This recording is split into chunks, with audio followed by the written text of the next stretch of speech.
Good morning student. देखो exercise 12.1 तक आपको पढ़ाई गई थी, ठीक। आपको सभी को पेयर पे लगाना है।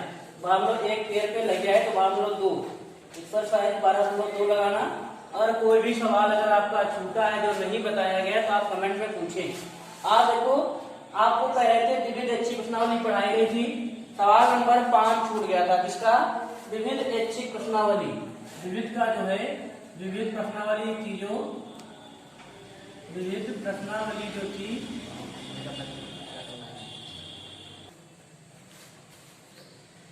विविध प्रश्नावली का सवाल नंबर 5।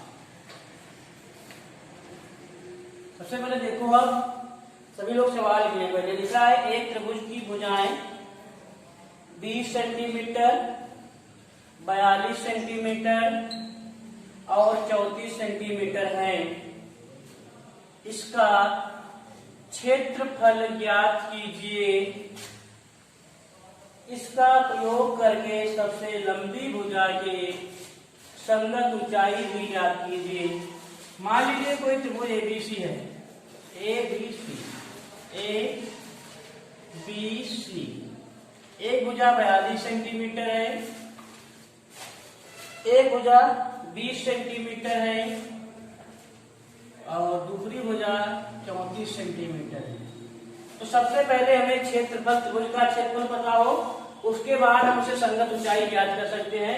क्या होता है सूत्र? 1/2 आधार गुणे ऊंचाई, ठीक। अब देखो, जैसे आपको पता करना है क्या, सबसे पहले आपको क्षेत्रफल पता करना है। त्रिभुज की भुजाएं, माना त्रिभुज की भुजाएं ए बराबर कितना? 42 सेंटीमीटर, बी बराबर 20 सेंटीमीटर और सी बराबर 34 सेंटीमीटर। कोई दिक्कत? अब बताओ, अगर आपको तीनों भुजाएं पता है तो इसका अर्ध परिमाप कैसे पता करेंगे? सबसे पहले क्या निकालेंगे? त्रिभुज का अर्ध परिमाप, त्रिभुज का अर्ध परिमाप, त्रिभुज का अर्ध परिमाप। त्रिभुज का जो अर्ध परिमाप होता है इसको किससे प्रदर्शित करते हैं? स्मॉल एस से। अर्ध परिमाप होता है तीनों भुजाओं का योग, a प्लस बी प्लस सी बटे 2। ए का मान बताओ कितना है? 42, बी का मान है 20 और सी का मान है 34 बटे 2। तो बताओ, इसे आप जोड़ेंगे कितना आएगा? 2 4 2 6, 3 2 5 4 9, 96 बटे 2। देखो, 42 20 जोड़ोगे कितना जाएगा? 62। 62 में 34 जोड़ोगे कितना आएगा? 4 2 6 6 3 9 96। तो 2 4 जा 8, 2 8 जा 16, कितना जाएगा? 48 सेंटीमीटर। बताओ, आप त्रिभुज का परिमाप पता हो गया तो बताओ त्रिभुज का क्षेत्रफल का फॉर्मूला क्या होता है? त्रिभुज का क्षेत्रफल। आपको हीरोन का फार्मूला पता था, हीरोन का सूत्र क्या होता था? हीरो का अंडर एस माइनस ए, एस माइनस बी और एस माइनस सी। एस का मान बताओ कितना आया? 42, 42 माइनस ए का मान कितना है? 42। ए का मान कितना है? 42। देखो, एस का मान कितना है? 48, 48। 48 माइनस 42, 48 माइनस कितना है? बी का मान 20,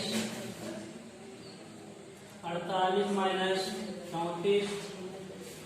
अब देखो भैया, इधर 48 आया यहाँ पे। अब बताओ, 48 42 कितना आएगा? 6। आप 48 से घटाएंगे तो कितना? 8 28। फिर देखो, 48 से 34 हटाएंगे, 8 से 4 गया 4, 4 से 3 गया 1। देखो, आप लोग यहाँ गुणा ना करना, गुणा करोगे तो बहुत दिक्कत हो जाएगी। सबसे पहले बुद्धि लगाते हैं। 48 को आप क्या लिख सकते हैं? 48 को लिखना चाहो तो आप 6 गुणे 48 लिख सकते हैं। 6 गुणे 8, 8 से 48 होता है। काहे लिखा गया? क्योंकि 6 हमारे पास पहले से मौजूद है, तो 8 गुणे 6 और 6 पहले से लिखा है। बताओ, अच्छा 28 को अगर आप लिखना चाहें तो क्या लिख सकते हैं? 14, 14 28 होता है, 14 पहले से लिखा है। 2 गुणे 14 देखो 14 का पेयर बन जाएगा, 6 का पेयर बन जाएगा। अब बताओ 8 को अगर आप लिखना चाहें तो क्या लिख सकते हैं, यही पर हम कर रहे हैं। ठीक भैया, 8 को आप लिखना चाहें तो 2 गुणे 2 गुणे 2 कितना 3 बार हो गया, 2 दूनी 4 दूनी 8, देखो 2 का पेयर बन गया, 1 बन गया। तो 2 कितनी बार बाहर निकलेगा, 2 बार। 2 कितनी बार बाहर निकलेगा, 2 बार। 6 कितनी बार निकलेगा बाहर, 2 1 बार। 14 कितनी बार निकलेगा बाहर, 1 बार। तो देखो 2 दूनी 4, 4 छंग 24, 24 गुणे 14, तो 14 जपो 56, 14 दूनी 28, 28 5 कितना होता है, 14 चक्कू 56 था, 14 दूनी 28, 28 5, 8 5 13, 28 5 33, 8 5 13 और 3 33 हो जाएगा, 336 सेंटीमीटर स्क्वायर। बताओ त्रिभुज का जो क्षेत्रफल आया है कितना आया है, 336 सेंटीमीटर स्क्वायर आया। अब देखो क्या कह रहा है, कह रहा है इसका प्रयोग करके सबसे लंबी भुजा के संगत ऊंचाई भी ज्ञात कीजिए। बताओ इसकी सबसे लंबी भुजा कौन है, ये त्रिभुज है जिसकी लंबाई ज्यादा उसकी लंबी भुजा होगी, तो कौन सी लंबी भुजा हो जाएगी, बीसी। तो आप बोर्ड काम कर रहे देख लेना अपना। ठीक, यहाँ बताओ क्या लिखा जाएगा, आप लोगों ने पढ़ा होगा त्रिभुज का क्षेत्रफल क्या होता है, 1/2 आधार गुणे ऊंचाई। त्रिभुज का क्षेत्रफल ये भी तो पढ़ा है आप लोगों ने, 1/2 आधार गुणे ऊंचाई। अब बताओ त्रिभुज तो वही है, इसका क्षेत्रफल कितना आया, 336। 1/2 आधार कितना है, आधार आपका कितना हो जाएगा, इसका आधार 42 हो जाएगा।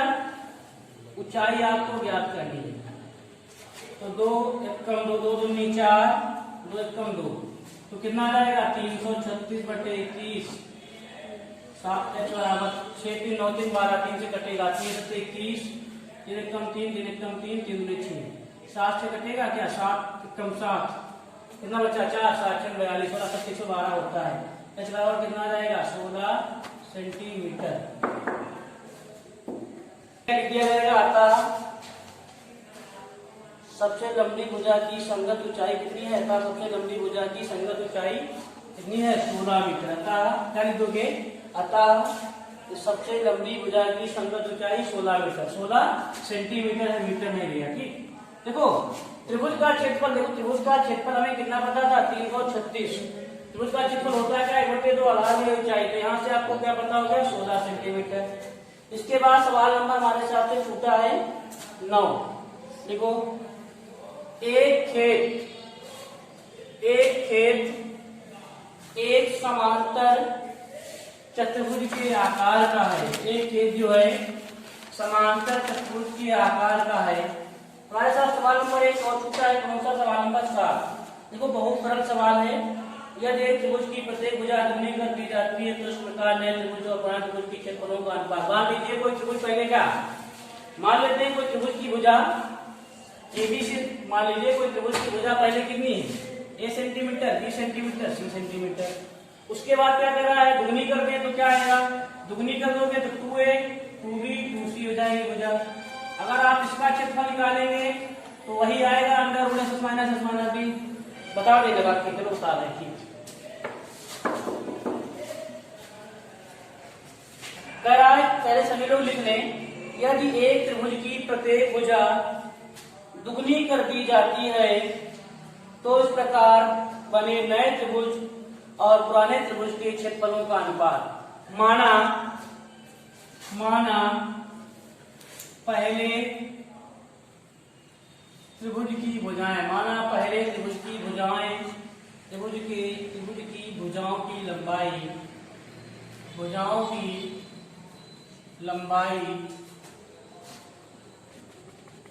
मान लेते हैं A सेंटीमीटर, B सेंटीमीटर और C सेंटीमीटर। दिखाई दे रहा है? ठीक, जब भुजाएं दुगनी कर दी जाती हैं, दुगनी कर दी जाती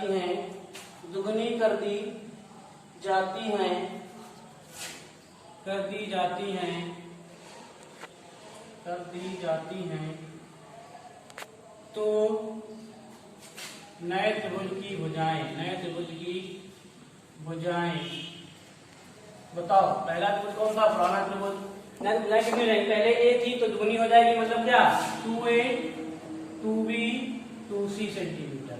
यहाँ लिख लेना, लिखते 2a सेंटीमीटर 2b सेंटीमीटर और 2c सेंटीमीटर हो जाएंगी। ठीक, लिख देना, हो जाएगी। ठीक, मान लीजिए कोई त्रिभुज पहले ऐसे था, ए बी सी त्रिभुज कोई था पहले, ए बी सी थी, उसके बाद गुना कर दी गई भुजाएं तो ऐसे भी बन जाएगा A B C 2a 2b और 2c। कोई दिक्कत?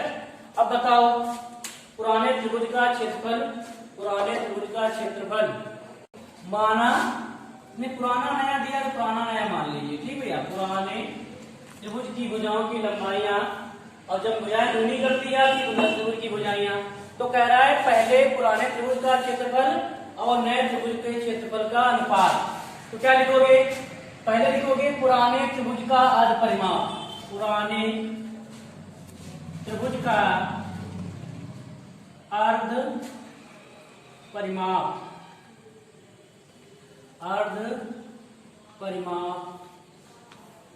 कितना आएगा बताओ? S बराबर a प्लस बी प्लस सी बटे 2। अगर आप निकालना चाहें तो 2s बराबर क्या आ जाएगा? यहाँ से बताओ, a प्लस बी प्लस सी। ठीक, अब बताओ यहाँ से पुराने त्रिभुज का क्षेत्रफल अगर निकाला जाए, पुराने त्रिभुज का क्षेत्रफल निकाला जाए, क्षेत्रफल क्या नए का भी निकाल लेते हैं, नए त्रिभुज का परिमाप, नए त्रिभुज का अर्ध परिमाप।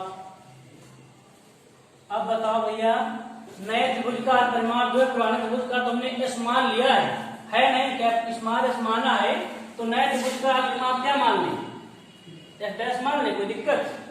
अब बताओ इसकी भुजाएं क्या हो जाएंगी? तीनों भुजाओं का योग। तो नए त्रिभुज की भुजाएं हैं कितनी? 2a 2b 2c तो है भैया, क्या है? 2a 2b और 2c बटे 2, यही तो है। तो f' बराबर बताओ क्या आ जाएगा? अगर आप दो कॉमन ले लें इसमें तो क्या आ जाएगा? a प्लस बी प्लस सी बटे 2। तो f' बराबर क्या आ जाएगा? a प्लस बी प्लस सी। कोई दिक्कत? नहीं दिक्कत। ठीक, अब देखो अगर त्रिभुज का क्षेत्रफल, तो बताओ पुराने त्रिभुज का क्षेत्रफल क्या होगा? सूत्र क्या होता है? अंडर रूट s माइनस ए s माइनस बी और s माइनस सी। तो हमारे हिसाब से यही निकलेगा क्षेत्रफल, क्योंकि भुजाएं का एबीसी मानी है तो पुराने त्रिभुज का क्षेत्रफल आ जाएगा s minus B s minus C. अब बताओ अगर आपको निकालना है नए त्रिभुज का क्षेत्रफल, नए त्रिभुज का क्षेत्रफल, तो बताओ सूत्र क्या आपने पढ़ा है? अंडर रूट s माइनस ए s माइनस बी और s माइनस सी। अब बताओ यहाँ पर s के स्थान पर आपके क्या है? f' है। यहाँ पर क्या है? s के स्थान पर f' है, क्योंकि नए त्रिभुज का अर्ध परिमाप क्या है? f' माना हमने। तो बताओ यहाँ क्या लिखोगे? f'। ज्यादा करो तो हम कैपिटल मान लें, कैपिटल में कोई दिक्कत नहीं, f' मान लेते हैं। ठीक, f'। यहाँ क्या लिखोगे? f'। a के स्थान पर आप क्या लिखेंगे यहाँ पर? क्योंकि इसकी भुजाएं क्या है? a सेंटीमीटर नहीं है, क्या है? 2a centimetre. फिर f' माइनस 2b और f' माइनस 2c। अब बताओ आपको मालूम है कि 2s बराबर क्या है? a प्लस बी प्लस सी। अगर आप यहाँ से f' के स्थान पर आप रखना चाहें तो क्या रख सकते हैं? a plus B plus C, a plus B plus C रख सकते हैं। सभी जगह ऐसे रख के देखो, देखो आपके पास क्या आया? f' s minus 2s minus 2b s minus 2c। आप अगर यहाँ से अगर आप मान समीकरण फर्स्ट और सेकंड को देखें तो आप समीकरण सेकंड से समीकरण a सेकेंड से a प्लस बी का मान अगर रखेंगे तो 2s बराबर क्या आ जाएगा, आपको यहीं पर हम बता रहे हैं। ठीक, समीकरण फर्स्ट व सेकेंड से, समीकरण फर्स्ट व सेकेंड से s डैश बराबर क्या आ जाएगा, 2s बराबर आ जाएगा, 2s बराबर s डैश, 2s बराबर s। देखो 2s बराबर जैसे s डैश, 2s बराबर s डैश आ जाएगा। कैसे, देखो 2s का मान क्या दिया है, a प्लस बी प्लस सी, तो f डैश का मान क्या दिया है, a प्लस बी प्लस सी। अगर समीकरण सेकेंड से a प्लस बी प्लस सी का मान समीकरण फर्स्ट में रखने पर तो 2s बराबर क्या आ जाएगा, a प्लस बी प्लस सी। अब देखो f डैश के स्थान पर आप क्या कर सकते हैं, जहां जहां लिखा है डैश वहां कर सकते हैं 2s। देखो सवाल थोड़ा टफ है, आपको समझना पड़ेगा। तो 2s माइनस 2a, फिर 2s माइनस 2b, फिर 2s माइनस 2c। बहुत लोग जान नहीं पाएंगे कि 2s बराबर f डैश के स्थान पर 2s का कैसे रखा गया है, तो आपको इतना हम बता दे रहे हैं। ठीक, 2s बराबर क्या है, a प्लस बी प्लस सी है, तो f डैश के स्थान पर था 2s था, तो a प्लस बी प्लस सी के स्थान पर आप क्या कर सकते हैं, a प्लस बी प्लस सी तो था यहाँ पर, तो 2s बराबर a प्लस बी प्लस सी का मान कितना था, f डैश था, तो यहाँ क्या जाएगा, तो f डैश के स्थान पर आप क्या कर सकते हैं 2s, तो यहाँ से 2s रख दिया गया। आप बताओ, अब यहाँ पर देखो 2s तो ये है, अब बताओ इस दोनों में क्या, इस ब्रैकेट में दोनों में कुछ कॉमन मिलेगा, क्या कॉमन मिलेगा, 2, तो बताओ s माइनस a, क्योंकि हमें सूत्र भी बनाना है, s माइनस a। अब बताओ इन दोनों में कुछ कॉमन मिलेगा, क्या कॉमन मिलेगा, 2, s माइनस b। अब बताओ इन दोनों में कुछ कॉमन मिलेगा, क्या कॉमन मिलेगा, 2, तो s माइनस c। अब देखो 2 कितनी बार है, 2 दूनी 4 दूनी 8 दूनी 16, s minus a, s minus b और s माइनस c। ये नए त्रिभुज का क्षेत्रफल आ गया, नए त्रिभुज का क्षेत्रफल आ गया क्या, 16 s minus b s minus c। आगे हम इधर मिटा लेते हैं। देखो सवाल थोड़ा बड़ा है, एक दो बार लगाओगे तो जान पाओगे। अब 16s आया, 16 को हम 4 गुणे 4 लिख सकते हैं, तो 4 बाहर आ जाएगा। ठीक, अब बताओ क्या बचा, s minus a, s minus b और s माइनस c।